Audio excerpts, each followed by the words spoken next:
You want to know something interesting? You know what one of the biggest factors in the decline in murder is? Cell phones.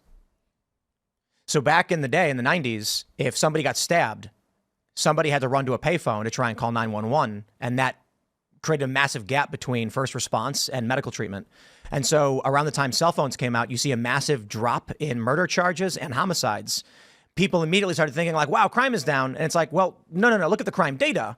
It is down. It is going down, but it's not the same. There's a decline in crime and a sharp decline in murder because now people were instantly calling 911 and first responders were arriving on scene much more quickly. So that's okay. But also the other part was, that's interesting. Crime's been going down. Crime has been going down. I mean, there's a lot of theories about it. I happen to think it's a function of lead, to be honest with you. I agree. Lead and gasoline. Lead and gasoline and lead regulation. It's another example of strong government regulation bringing about benefits that we couldn't even imagine. I agree. What do you think? I don't understand the mechanism by which lead made crime happen. I saw the reports though, where lead is a neurotoxin, and if you have brain damage, you're more likely to be maybe violent or antisocial. That's crazy. Like in the 70s when we had leaded gasoline and it's just pumping out of all these cars. People are effectively having some kind of effect on their brain that it aggregates, and so if you are living in areas that had a lot of lead paint hadn't been remediated, and on top of that, you're getting gasoline that's in the air, or I should say, lead that is in the air because of gas that accumulates in your brain. And it creates neurotoxin. That's why we have that problem in Flint, Michigan, right, with the lead poisoning. We have a lot of children, who have special needs, and there is data. I mean, this is it's very difficult to assess this stuff, but there's data that shows that about 20 years after lead gasoline is outlawed, or lead in gasoline is outlawed, you see a precipitous drop in crime that's happened both internationally and in this country. What do you think about phthalates? Are you familiar? No. So plastic chemicals leaching into our food. Oh, yeah. Even these cans. So I'm going to give a shout out to Liquid Death. They'll get mad at me, I guess. So Liquid Death is water in cans, and it says death to plastic. But every single aluminum can is lined with plastic. So it's all leaching into our, even these spindrifts. They say they're endocrine disruptors. So they're affecting people's hormone regulation, hormone balance. This could lead to, depending on the study, hormone imbalance could lead to emotional disturbances or dissociative or identity issues. This is one of the reasons why, since we are a couple of days away from an election, why I think it's so important to make sure that Donald Trump is not in a position to appoint any more Supreme Court justices. I mean, the damage has been done, but it could be rectified, because one of the things that the Supreme Court has done in its assault on what is known as the Chevron doctrine and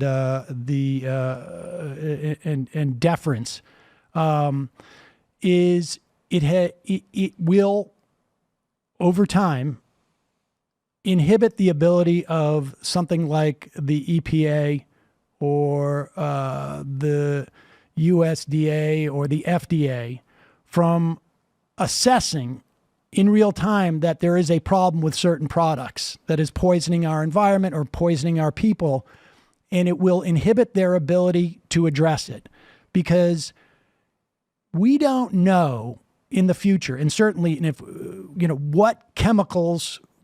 We discovered this over time, right? We didn't know this when plastics are fantastic. And then we start to realize there's these PFAS, there's these things that you mentioned, maybe in the context of fracking, there are certain things leaching into water, but you probably know that you can't just there's no, I test water and then all the bad stuff comes back on the test sheet. You must look for specific things.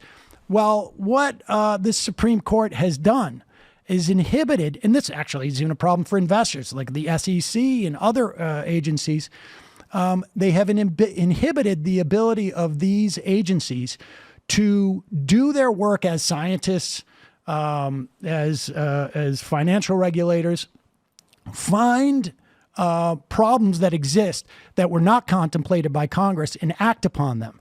Because Congress doesn't have the ability, to act on every single or anticipate every single substance that may be a problem for people and high fructose corn syrup. I mean, that's also a problem. That was under the Nixon administration. They decided they wanted to increase the amount of money that expendable money that people had.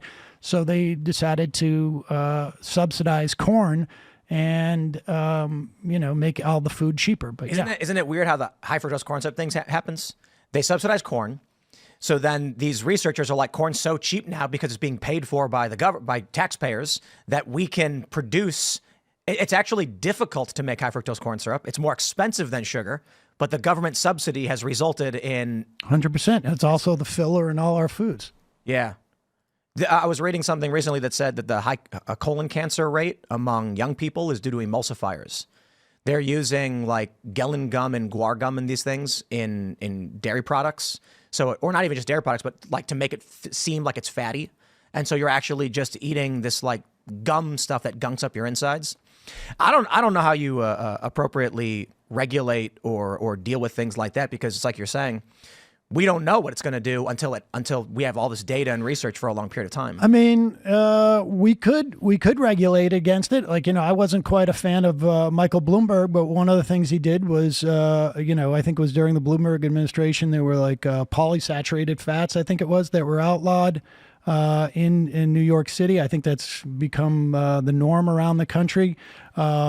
Even you couldn't buy a 40-ounce soda. That was kind of weird. Not really, because it's the same principle, right? I mean, the fact is that like, and the pushback from conservatives in this was so ridiculous because, like, look, I can't go buy a pony version of like a beer. Like, I don't want a 12-ounce beer. It's not illegal. I want to, but I can't, it's not available to me. I mean, the size distribution, what difference does it make? Like at the end of the day. Right, well, that's true because people just bought 2 sodas. It is, yeah. I mean, if you buy 2 sodas, at least you're trying to basically, you're not outlawing sodas or whatnot, but you're trying to encourage less cost essentially for society, right? Because more people get diabetes, that ends up costing society more. I mean, so there's a lot of value to regulation. Look, we saw this in the context of light bulbs. The light technology we have in here, right? All these LEDs, it's a lot cooler in here than it would be if we had the old-timey lights. Oh, they'd burn out too. The LEDs don't. They're cheaper. It took a couple of years before you got the technology was better. But maybe you remember this, but the outrage by conservatives over the light bulbs, and we hear Trump talk about this too with the toilets and whatnot. Incidentally, I'm very sorry. You have a very fancy toilet. And you have a very fancy toilet. You apologized. Well, it wouldn't flush. You got to, because it's a fancy toilet. It's trying to save water. We try, man. So no, I appreciate that. But you end up having to press it several times, and then it didn't work for me. Should we just get the regular one? The regular? I don't know what you should do, but maybe I would call the authorities because Well, I mean, but that's kind of an issue, right? We have this like high-end eco toilet. It will. Well, it's a bidet, and it's fantastic. I really enjoyed that part of it. It's just. But it won't flush. It didn't flush. Yeah, people keep asking, like, I don't understand. I'm like, you got to press it like 3 times because it has like a sensor. I pressed it like 5. So I mean, this kind of feels like an example. So we agree. We want to reduce excess waste. We want to reduce overuse. Waste in general. Like, we don't want to produce waste. We want to not waste things like fresh water. But now we have a toilet that requires 5 flushes because we tried doing the right thing. Well, I mean, look, you just bought the wrong toilet. I mean, one downstairs and have the I have low flow. You can find low flow, manual toilets. I mean, that's a high end toilet. Somebody screwed up. But I mean, the bottom line is all of these. There are definitely regulations Nobody's forcing you to buy that toilet, but there are definitely regulations that we find over time are not as effective as we thought. But the bottom line is all of this deregulation that we're seeing is a function of largely of, well, certainly of conservatives, but largely a function of the Republican Party. And now we see, for me, Kamala Harris would not be the first person that I would vote for. But in terms of the Supreme Court, that alone is enough for me. How do we balance? And federal courts, I would say, too, broadly. I mean, how do we balance this? Right. So there's a push and pull between private and public. There are, I've never been a laissez-faire libertarian guy. I've never heard a good argument from a libertarian about how you protect water. I've often brought up the Clean Water Restoration Act. Are you familiar? A little bit. I'm not trying to put you on the spot. It's just I think it was the 70s. I'm not sure if it was the Cuyahoga River. It was the Cuyahoga River in Ohio that was on fire, and Yeah. that's where we got the EPA from. Right. Thanks for watching this clip from the Culture War podcast. We're live every Friday, 10 a.m. to noon. So subscribe and come hang out.